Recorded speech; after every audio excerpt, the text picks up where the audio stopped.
Because the moment you cut contact and stay gone, something in their mind snaps. Not emotionally, psychologically. You've removed their mirror. And narcissists don't function without reflection.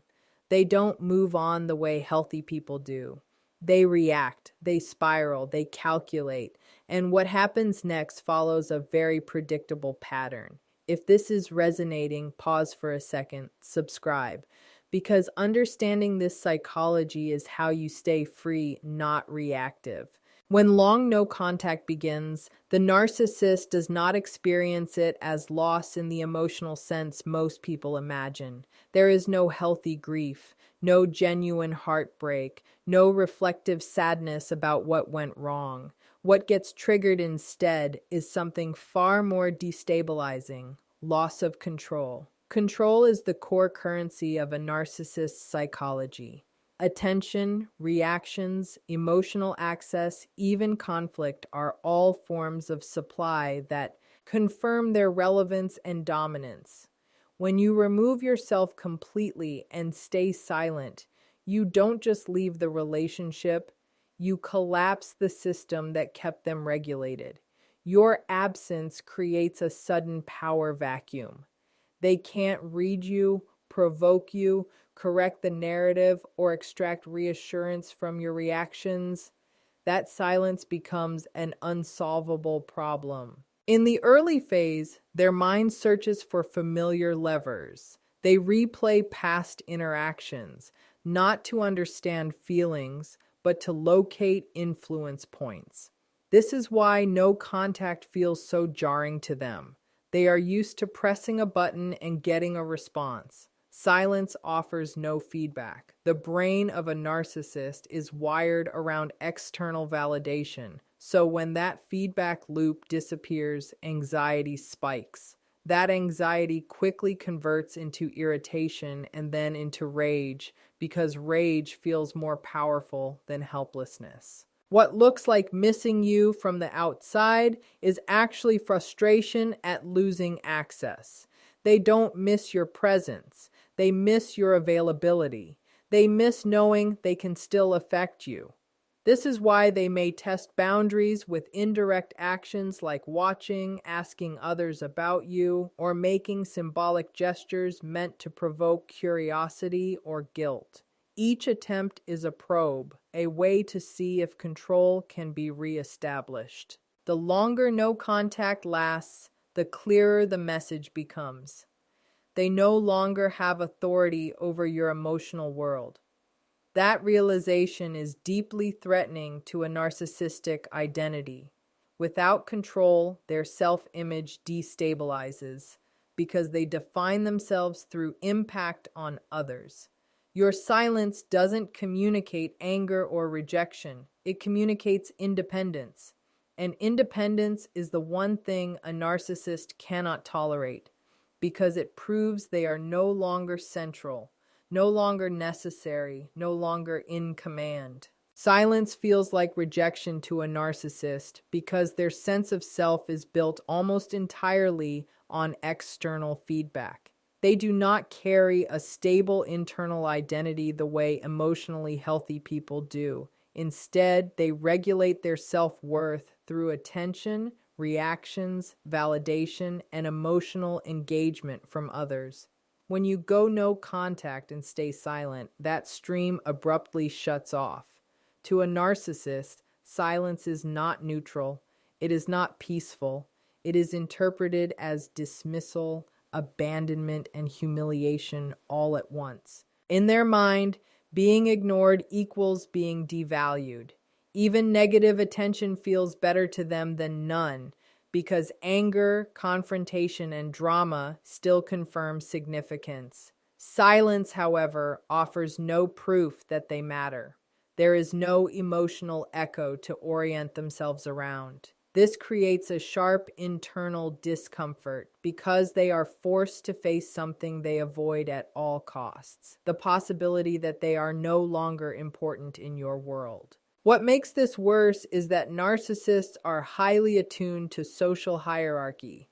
They constantly scan for signs of dominance and submission, When you stop responding, explaining, defending, or reacting, the power dynamic flips. They are no longer choosing distance. Distance is being imposed on them.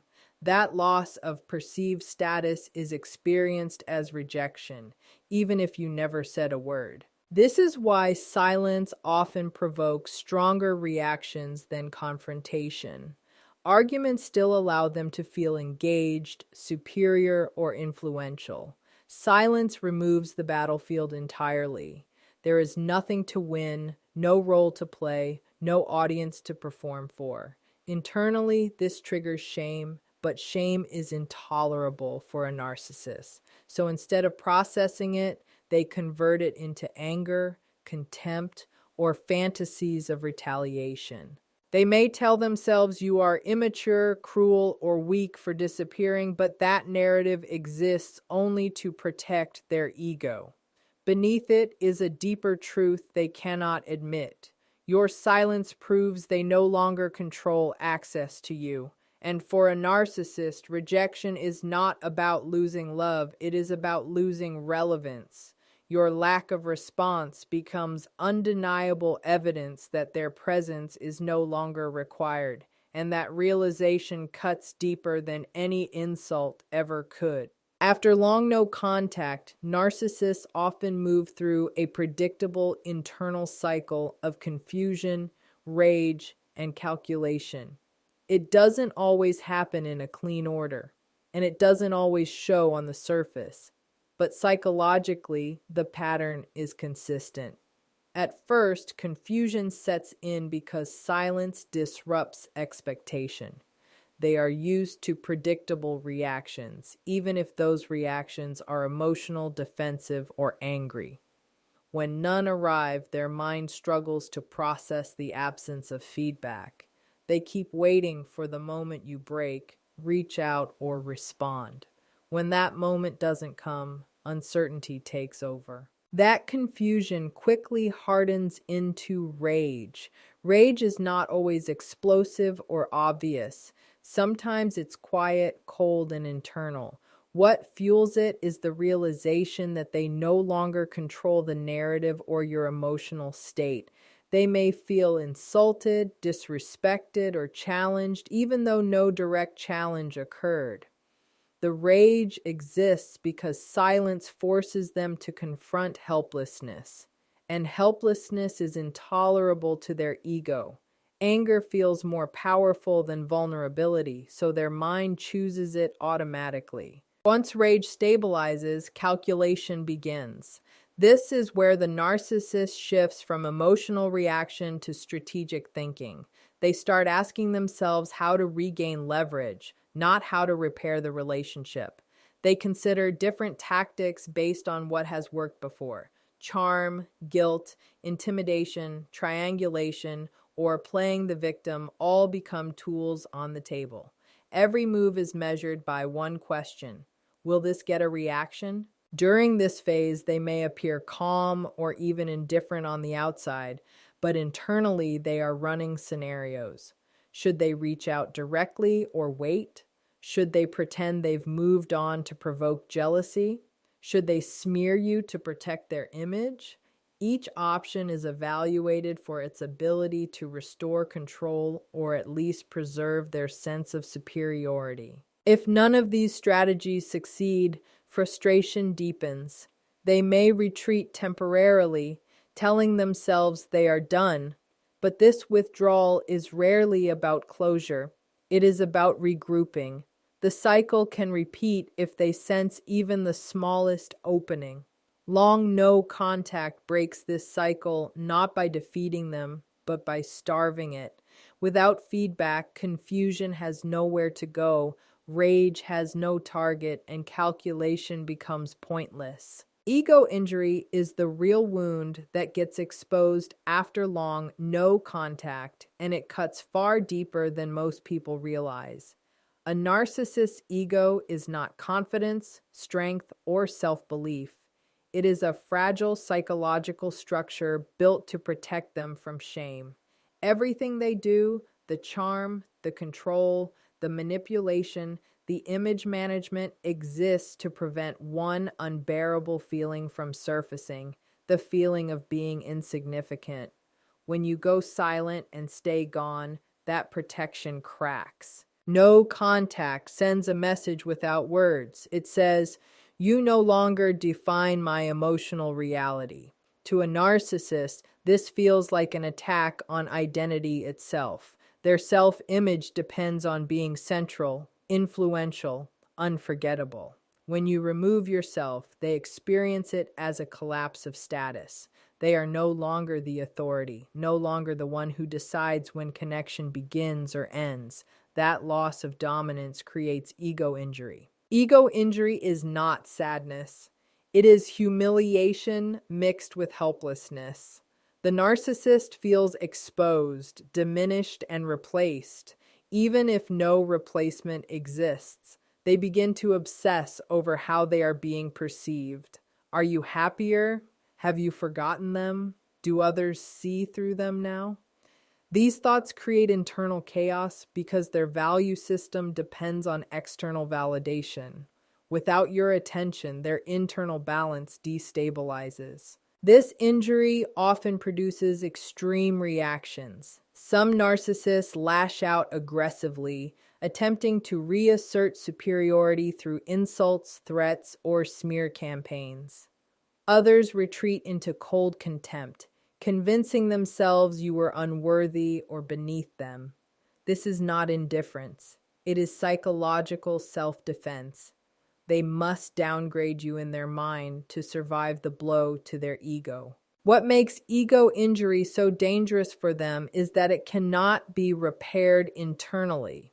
Healthy people process rejection by reflecting, adjusting, and growing. Narcissists cannot do this because admitting fault would shatter their false self. So instead of healing, they externalize blame. You become cruel, you become heartless, you become the problem. This allows them to protect their image while avoiding accountability. Long no contact keeps that injury open. Every day of silence reinforces the truth they cannot escape. You chose peace over them, and that choice proves they are not as powerful, necessary, or irreplaceable as they believed. That realization is the deepest wound of all. After long no contact, narcissists often shift into a phase of distant monitoring before they take any direct action. This stage is quiet, subtle, and easy to misunderstand. On the surface, it may look like they've moved on. In reality, they are watching, not out of care or nostalgia, but out of surveillance. Monitoring allows them to gather information without risking rejection or further ego injury. It gives them a sense of control without exposure. During this phase, they may check your social media obsessively, ask mutual connections, indirect questions, or track changes in your life through third parties. They are scanning for emotional data. Are you struggling or thriving? Do you seem happier or quieter? Are you talking about them or acting unaffected? Every detail is interpreted as evidence of whether they still matter. This observation phase helps them regulate their anxiety while they decide their next move. What's important to understand is that they are not looking for closure.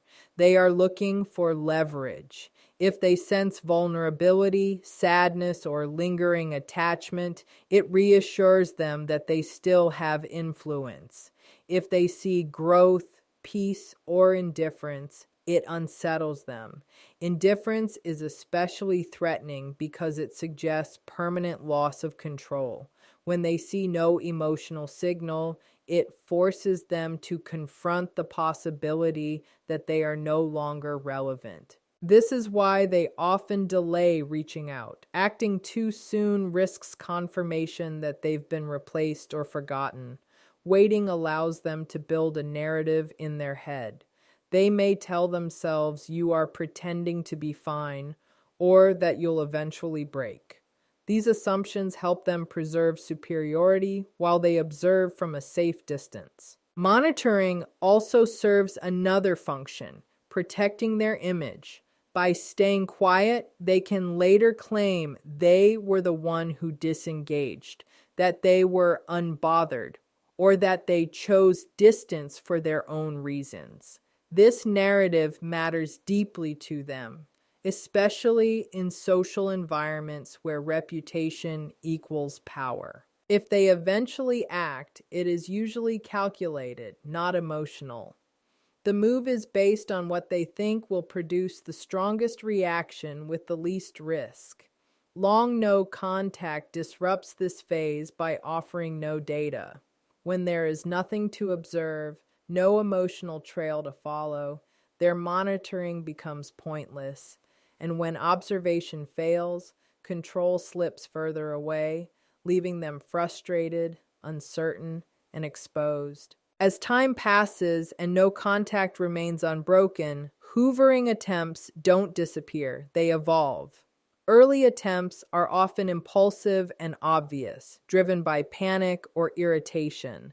But after long no contact, narcissists become more strategic.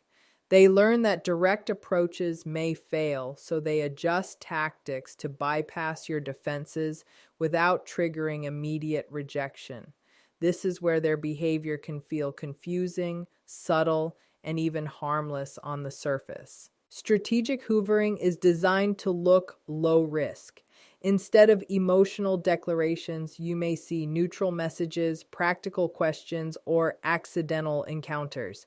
They might reference shared history casually, send something that appears unrelated, or show concern without commitment. The goal is not reconciliation. The goal is engagement. Any response, even a cold one, confirms access still exists. Once access is reestablished, control can slowly be rebuilt. Another common shift is indirect hoovering. They may use third parties to pass along information or create curiosity. Mutual connections might mention them out of nowhere, or you may hear that they are struggling, changing, or doing exceptionally well. These narratives are planted intentionally. They are meant to trigger empathy, guilt, jealousy, or self-doubt, emotions that reopen psychological doors without direct contact. Timing also becomes deliberate. They may wait for moments when you are more likely to be vulnerable, anniversaries, holidays, birthdays, or periods of visible stress or success. Success is just as triggering as hardship because it threatens their ego. Reaching out during these moments allows them to test whether they still hold emotional weight in your life. What makes long-term hoovering dangerous is that it often mimics maturity. They may appear calm, respectful, even self-aware. But this is not growth. It is adaptation. Narcissists learn patterns the way strategists do. If chaos no longer works, they try composure. If charm failed before, they try neutrality. The core motive remains unchanged: regain relevance and influence. If these refined tactics fail, frustration intensifies. Each unanswered attempt reinforces the same message no contact has been sending all along. Access is permanently revoked. At that point, hoovering either escalates into hostility or collapses into withdrawal.